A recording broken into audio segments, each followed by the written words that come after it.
What is going on, Andrew Becky? I'm with another video in today's video. We're going to be talking about the Texas Rangers. And the Texas Rangers obviously had a really disappointing season in 2024. Let's take a look at their last 5 seasons. Obviously, we got to talk about 2023, which was obviously their miracle run to the World Series and ended up winning, being the Diamondbacks. In 2024, I think everyone thought they were going to be a postseason team. I don't think anyone really thought they would miss the postseason, but that's exactly what ended up happening, going 78 and 84. So it just didn't really have that, World Series run kind of a season that most teams have. Usually once you win a World Series, you at least make the postseason the next year, right? You obviously don't really win it back to back. We haven't seen that in a while, but at least you should make the postseason. Doesn't happen for the Rangers. So a lot of interesting talks about this team moving forward. I mean, we'll see how they do. I mean, I feel like they should be a good team with the players that they still have, right? A lot of guys didn't really leave, so it is kind of weird. But yeah, it's kind of I feel like it's almost like a rebuild situation to get back to the postseason at this point for the Rangers. Well, let's take a look at some of your top prospects right here. Obviously, they have drafted pretty solid throughout the years. I will say that their draft has been pretty good. Around their top 10, they only have one guy they're going to call up in the season, and they have a lot of depth. It's just not ready for 2025. A lot of 26 and 27 guys. Coming in at number 6 in the organization is Emilio Tito. I'm pretty sure that's how it pronounces his name, but yeah, he's coming at number 6, ETA 2025 on him. He got signed in 2020, and he's been pretty much in the minors his whole career. He obviously pitched at AA, his highest level last season, 86 innings pitched, and honestly pitched really well. I mean, 1.98 ERA is really good for a pitcher. Only gave up about 53 hits in that time, so very solid. We'll see if he even gets the call up. I feel like he would start 25 in AAA, and then depending on how he does would be his call up probably around the All-Star break if I had to guess. He's played pretty solid last year. His other 3 years he's been up and down, it looks like. Obviously 23 wasn't good in high A. They moved him up into AA and pitched obviously a lot better and more innings, so that's really good. So his growth could be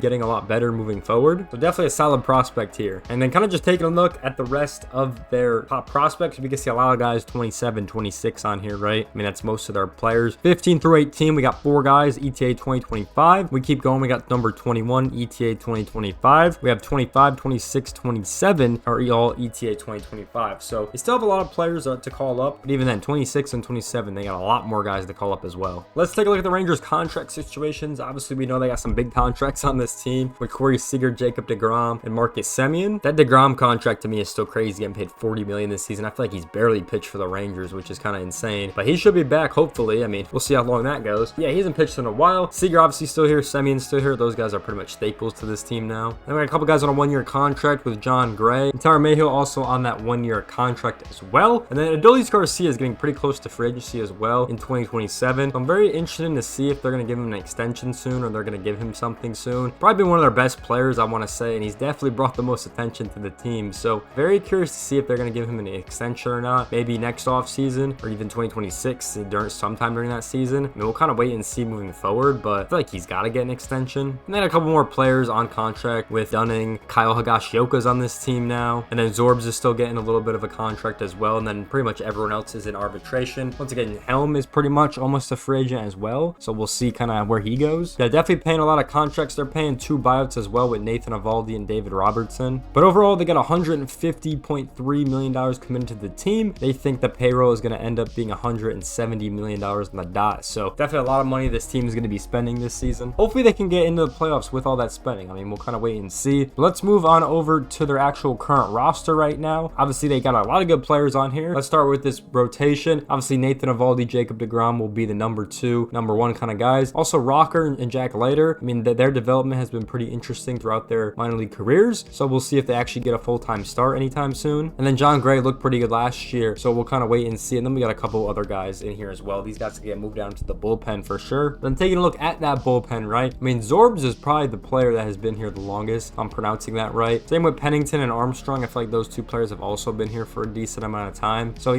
don't think the bullpen's bad. I think they definitely lost some pieces, but I think it's still manageable. Now, taking a look at the starting 9, definitely an interesting starting 9 when we actually break this down. Even at the catching spot, even Kyle Higashioka, I mean, he's definitely a good catcher, definitely a good hitter, so we'll see how they do with those 2 with Heim. Definitely think Heim is a better hitting catcher, though, in my opinion. At first base, I feel like Jake Berger would play that. Obviously, they traded Nathan Lowe to the Nationals, so I feel like Jake Berger would 100% get that. They obviously got him from the Marlins in the offseason. Obviously, Marcus Semien is going to play second base. At third base, if Josh Young can stay healthy, he would be playing third base. I'm pretty sure he's back at this point, and then Corey Seager is obviously going to play shortstop. And then I think the big thing is John Smith can kind of play anywhere. He was obviously on the team in the World Series, and he was definitely the backup guy that could play any of the infield positions, which actually helped the team a lot with their roster, actually getting a lot of those those pitchers on there, which was actually kind of nice. And then in the outfield, once again, we got a lot of positions here, right? You imagine Adolis Garcia is going to play right field. You imagine Evan Carter is going to play left, and Watt Langford could play center field. I feel like Lodi Taveras is going to be the odd man out here. To be honest, I think he's going to be the fourth outfielder. I feel like Watt Langford is definitely going to have a bounce back season, obviously after that rookie season. That's kind of how I look at this outfield moving forward. And then the DH, you can put a lot of spot. I think Jock Peterson is going to be the main guy they're going to use in the DH spot. Now, he definitely could play left field if he needed to. Evan Carter could move over to center or something like that. But yeah, they definitely have like at least, 3 or 4 good hitters to use in this outfield. So definitely a solid roster that maybe could take them back to the postseason. Let's take a look at their attendance now. Attendance was pretty good for the Rangers. Obviously, after that World Series season, everyone's going to want to come to the games, right? So taking a look at it here, they had 2.6 million fans come to the stadium. That's about a 32,000 average, almost up to 33. So pretty good for them. They're around a lot of popular teams, right? The Red Sox, Blue Jays, Giants, Angels, right? They're right in that mix. So definitely pretty solid. And they're the 11th team out of 30 in attendance. So definitely on the higher echelon of teams, which is very good. But definitely a solid attendance for the Rangers. So let's go over to the draft position for the Rangers now. It's a pretty standard draft for them, I'm not gonna lie. They did move down 4 spots in the MLB draft lottery, so they were gonna be picking 12th in the first round. I definitely think they could still get a somewhat good player. Obviously the good ones are gonna go immediately, but there's still hope for them to get a good player. Then if we once again move through this, they don't really have any other picks. They have the standard 20 picks, so there's no prospect promotion, no compensation picks, no competitive balance picks as we kind of scroll through this. They're picking number 10 in the second round, and then they don't have a competitive balance pick for the B, no compensation picks here. The third round they pick number 9. Once again, no compensation picks. The fourth round they pick number 10, and then moving back down, no compensation picks. The fifth round they're picking number 10, and then for the remaining rounds they will be picking number 10 as well. That's kind of it. It's normal 20 picks for the Rangers, nothing crazy in this whole offseason, so should be pretty standard draft for them. But my prediction for this Rangers team, I mean, especially with the division they're in, I feel like they're almost guaranteed third, right? I feel like that's the worst they could do with the A's and Angels really not being that good. It's really the Rangers, the Mariners, and the Astros fighting for this. They shouldn't be behind the Mariners, to be honest. I mean, I feel like they should be way ahead of that team. I don't know, those are really the 2 other teams who are fighting, the Mariners, Astros, for that position. I personally think they should probably have a better shot to get in the playoffs, in my opinion. I mean, it was kind of a bad season. They should be back there, especially with some of the new guys they've added. I think this team should be back in the postseason, in my opinion. That's my prediction for the 2025 Rangers. Definitely more than 78 wins. Probably around 84, 85, if I had to guess, kind of if you just reverse it. That's where I think they're going to be at. But they should definitely be back in the postseason. I think the team's way too good not to. So that's my thoughts about the Texas Rangers. Let me know in the comment section down below. Where do you guys have this team moving forward? I have them in the postseason, I think. I think they got to get back there. If they have another disappointing season, they might start selling players. I don't know. We'll kind of wait and see how that goes moving forward. But that being said, I hope you guys enjoyed this video. Make sure you like, comment, subscribe. I'll see you guys in the next one. Peace out, everyone.